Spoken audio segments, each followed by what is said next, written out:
Hey guys, today I'm going to be doing my out-of-box review for the HG Iron-Blooded Orphans Gundam Kimaris Trooper.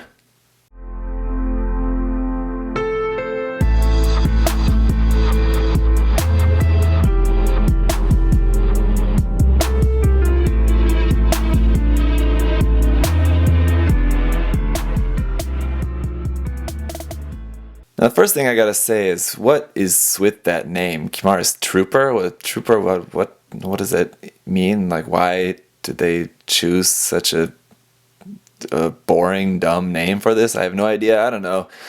The Gushan, and then it was awesome, and the Gushan Rebake. What's that? I don't know what their thing is with renaming the Gundams. It is not really working out for them, and they have like weird, very like boring and not very interesting names for all the weapons and stuff too. I don't know, for this series, kind of weird. It seems like the naming department is a little bit lazy, to be honest, but otherwise the kit does look very cool, very interesting design here again. So the regular Kimaris was quite unique in itself. This one, I think it's fair to say, is even more unique. So it'll be really interesting to take a look at this. So big thank you to MindFenix Hobby Store, as always, for sending me this kit to share with you guys. If you're living in Australia, please do check out their site and buy some stuff from them to support them, because they support me making these videos to share with you. So cool box art here again. This is featuring Gaelio here, second box art that we've got featuring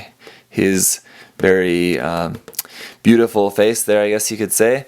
And then we've just got the Kimaris Trooper there appearing in the snow as it is appearing in the episode that is premiering today at the moment of me filming this video. I have not watched it yet, but I'll watch that soon after this to see this kit in action.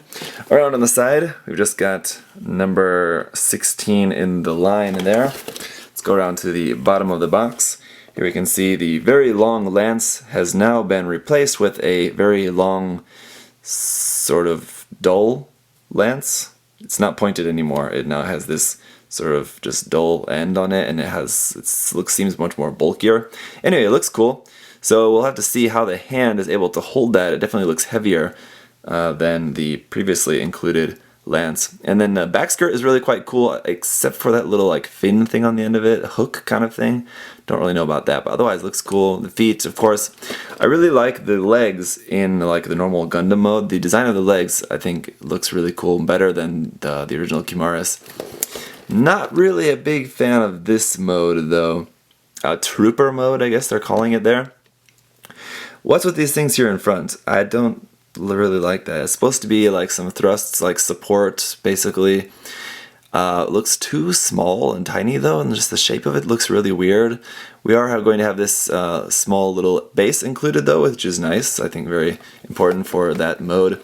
On these side skirts, it has sub-arms that are going to help support the weight of that lance, so that should hopefully help quite a bit. We are going to have a smaller sword as well, again with this one, which does look pretty nice. It is also now having a blunt end on that, so that'll be looking cool. Here we can see for the display, we can see it there with Carta's Gray's Ritter. There. On the other side, we're going to have just a front and back view. Again, the Gundam mode of this, just regular mode I should say, does look really quite good, I think, interesting. And we have that big shield, which is also quite interesting. There's some information there about the pilot, the Gundam, and the story. And then 1,400 yen for the price tag. So one of the more expensive in the HG Iron-Blooded Orphans line, but it does, I think it is justified by what we've got here in the box. So just right in the first bag there is our polycaps and a bunch of that same inner frame color we had for the grays. Sorry, not the grays. The Kimaris, the Gushan, and the weapons set, what was that, number 4. And then there's that base. I like that base we've got for that. A couple white parts, a couple of purple parts. And then the third bag here are very large parts there for the new lance, or stickers in there. And then some kind of off-white, looks like. Taking a look at the manual, you can see here is the same box art there, repeated again. On the bottom, we've just got some artwork there of the Gundam and the pilot, and a still from the anime there. On the back, bunch of the same stuff we saw on the outside of the box. Here again, as usual, you can see for the weapons, the lance is now called the Destroyer Lance. So, Destroyer Lance. The sword is called the Kimaris Saber, and the shield is called the Kimaris Shield. So that's what I mean about like very uninteresting like weapon names. Kimaris Saber, Kimaris Shield. It's like, okay, that's literally exactly what it is, but it's not a very interesting name, sadly. Anyway, so, and then here's our color guide. A lot of the same kind of colors for the original Kimaris, probably. So there's our color page, we'll come back to that. Here's our parts list. Are going to have a few parts on the A runner, not used, so I'm guessing that's the same frame runner we had from before, but we have some of those parts are going to be replaced now. And then a couple of polycaps we're not going to be using as well. Otherwise, going to use everything here. The construction is going to start off, as usual, with the body, and then move on to the head. Very interesting head design once again. It looks like very few pieces too. 1 to 3 pieces is all it's going to be for the head, so it's kind of interesting. No, sorry, I didn't see. There's more steps here. 1, 2, 3, 4, 5, 6. Anyway, but still, very interesting design there for the head. Then on to the arms, left arm and right arm. Putting the upper body together, onto the feet, then the legs, right leg, left leg, the feet. The legs take up quite a bit of space here in the manual. Then onto the waist unit, doing that big back skirt, and putting the whole thing together. Then we're going to go back around to our color pages and assemble the base, how to use that. Then the weapons, there's the lance, you can see just looks like 1, 2, 3 parts is all that's going to be. And are we going to have a dedicated special hand for this? It looks like we do. We are going to have a special hand just for holding that, so that's good. Shield, just 2 pieces. The sword, just 1 piece.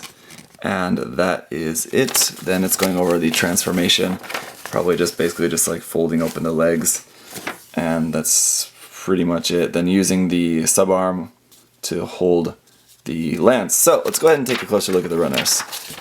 First thing here is our foil stickers, and really not too many of them. It looks like the one for the eyes there. A couple other ones, I'm not sure where these are going, we'll have to see. That purple triangle there, I know that was going on the shield, so that's it for our foil stickers. Then our polycaps, PC002 here, nothing new. Interesting why they don't mold these polycaps in the same color as the frame, but for whatever reason, they're just in gray. Then here we've got BA0. Again, I really like this because not only is it just very simple and effective as a base, but I like that there's no waste with it. You're just cutting everything apart and then there's no extra parts, like bits of plastic that's being wasted, so that's nice. Here's the A runner, just going to be parts here all for the frame, molded in that same kind of bluish, purplish, grayish color. And the marking for this is going to be HG, let me just get this so you can see it. HG 1144 Iron-Blooded Orphans Gundam Frame 2. Runner B is going to be more inner frame and joint kind of parts, but now these are all new parts specific just for this kit, so this runner is going to be marked accordingly as HG 1144 scale Gundam Kimaris Trooper.